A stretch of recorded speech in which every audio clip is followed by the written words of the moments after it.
Well,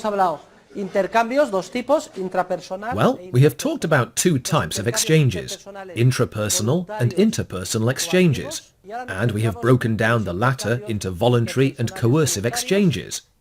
Now we are going to concentrate on voluntary interpersonal exchanges and consider the problem of economic calculation, which we have introduced with our bridge diagram. However, to gain a deeper understanding of what makes economic calculation possible, we must make a third division of our topic. Voluntary exchanges can be of two types. So-called direct exchanges are those in which goods and services are directly traded for others without any involvement of money. Direct exchanges are also called bartering. And all of us, some more than others, have entered into barter transactions. I remember when I was little, I used to go to school on the bus with other kids and we would get bored, so we collected trading cards. We were always eager for new cards to come out and we would run to buy them. Well, the people who ran the trading card companies were very smart, and they would issue a large number of cards with certain players on them, and very few with others. Cards with certain players were quite scarce, so in our free time, each of us would walk around with a stack like this of the cards we had duplicates of, and we would show them to another child. He or she would say, "I have it, I have it, I have it, I have it, I don't have it." And that meant there was the possibility of making a trade. Now, show me yours. I have it, I have it. We'd do this until we found one we lacked, and then we'd exchange one card for another. An exchange of trading cards is a direct exchange, or a barter transaction. There are many other sorts of direct exchanges. For example, if we share an apartment, one of us might say, "Hey, could you wash dishes for me today if I do your shopping tomorrow?" So we negotiate, and perhaps we close the deal. Bartering. Money has not been used. I'm sure you can think of many other barter transactions. In contrast with direct exchange or bartering, we have indirect exchange.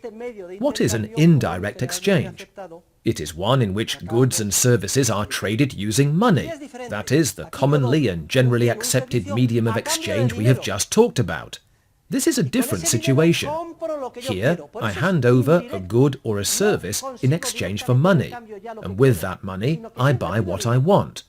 That's why it's called an indirect exchange. I don't directly obtain what I want in the exchange. Instead, I always ask for money, and then with the money, I acquire what I want. As you see, the exchange is indirect. For example, let's say I sell 1 kilo of butter for 20 euros, or I buy 1 kilo for 20 euros. I hand over the money, and the moment money appears, the exchange becomes indirect. Later, we will see that with bartering, an essential problem arises. It's the problem I've just described and illustrated with the example of trading cards. To close the deal, the other party must have the card I need or lack, and at the same time, I must have a duplicate of the card he or she needs or lacks. This is called the double coincidence of wants. For a barter transaction to be completed, there must be a double coincidence of wants. If there isn't, then the transaction is not completed. So, the problem of the double coincidence of wants is an insurmountable obstacle to bartering. Societies based on bartering alone are very underdeveloped societies, because the context for exchanges is extremely limited. Imagine an economics professor who had to use bartering. I would give you economics lessons. You're here, so in theory, you're interested in the lessons. But what do I need? Well, I need to buy a pair of shoes. Are there any shoemakers in class? No. I also need to buy a suit. Are there any tailors here? No. I also need to eat. Does anyone own a restaurant or a grocery store that could provide food? No? Well, ladies and gentlemen, I'll be off. I'm going to go look for someone who needs economic lessons and also happens to have what I need. In fact, if you tell me the services you provide, I'm sure I don't need any of them. And yet, how is it that we're here? We're here precisely because the problem of the double coincidence of wants that arises with bartering can be solved with money. So it becomes irrelevant to me what you can provide, because if you give me money, I can use money to acquire whatever I want in the market. Money makes possible an exponential increase in the number of exchanges. Exchanges without money are reduced to a tiny fraction, and therefore backward societies, in which almost everything is for personal consumption, reduce the scope of social interactions, or of exchanges, to a minimum. When money emerged, the chances of making exchanges, the chances of human interactions, increased almost to infinity, and modern civilization emerged. I say that money is the quintessential social institution because it is precisely in that social process of exponential increase in exchanges, in human interactions, that, since I have to communicate with other people in the market, what used to be the dialects of specific regions or valleys converge, and languages like Spanish and English gradually evolve. Thanks to money, which permits exchanges, the emergence of markets, and the need to communicate with others. And since I need to communicate with others and close a deal that will be honored, contracts and law emerge, thanks to money.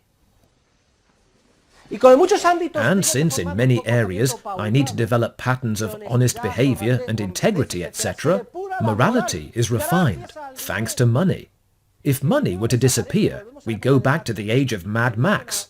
The quantity of human interactions and the opportunities for interaction we now enjoy would be reduced to a tiny fraction. We would go back to the cave period. Morality would be forgotten. Law would be forgotten. The Spanish language would disappear. There would be a regression. That has also been studied historically and anthropologically. Society is an extremely complex network of interactions which consist of exchange relationships. Money makes it possible for those exchanges to increase, both quantitatively and qualitatively, to levels we cannot even imagine. And it is in that process of increasing exchanges that the rest of the institutions, linguistic, legal and moral institutions, are formed and refined. Therefore, dear students, money is the quintessential social institution, the most important one. But we'll go a step further. Every voluntary exchange, this is an essential law of economics, and it is so important that we're going to repeat it over and over again. Every voluntary exchange results from an inequality in subjective valuations, and these valuations are the reverse of each other. Each party must subjectively value what he lacks, and hopes to receive more than what he has and plans to give. If this inequality in subjective valuations does not exist, the exchange is not made. The voluntary exchange does not take place. All exchanges occur and are considered because, a priori, both parties believe they come out ahead in the exchange. If they do not come out ahead, voluntary exchanges do not take place. A couple marries because both spouses believe that they will come out ahead, that what they will receive in stability, love, etc. from the other party is worth much more to them than what they are going to give. If not, the voluntary exchange does not occur. It's important that you always remember this, because a legion of philosophers have been wrong in this area. For example, Aristotle, and through him, St. Thomas Aquinas, and even philosophers of today. They have thought, when there is an exchange, there is equality, and when two things are exchanged, they are equal. They have a common denominator. No, nothing could be more untrue. Where forces are equal, there is no movement. If the force in this direction is equal to this one, nothing moves. There is no change. Change always implies inequality. The parties in a voluntary exchange must make unequal valuations. They must both value what they lack and hope to receive more than what they have and are going to give in the exchange. If this is not the case, the exchange does not take place. Moreover, in any voluntary exchange, both parties must be convinced that they will gain as a result. If not, the exchange does not take place.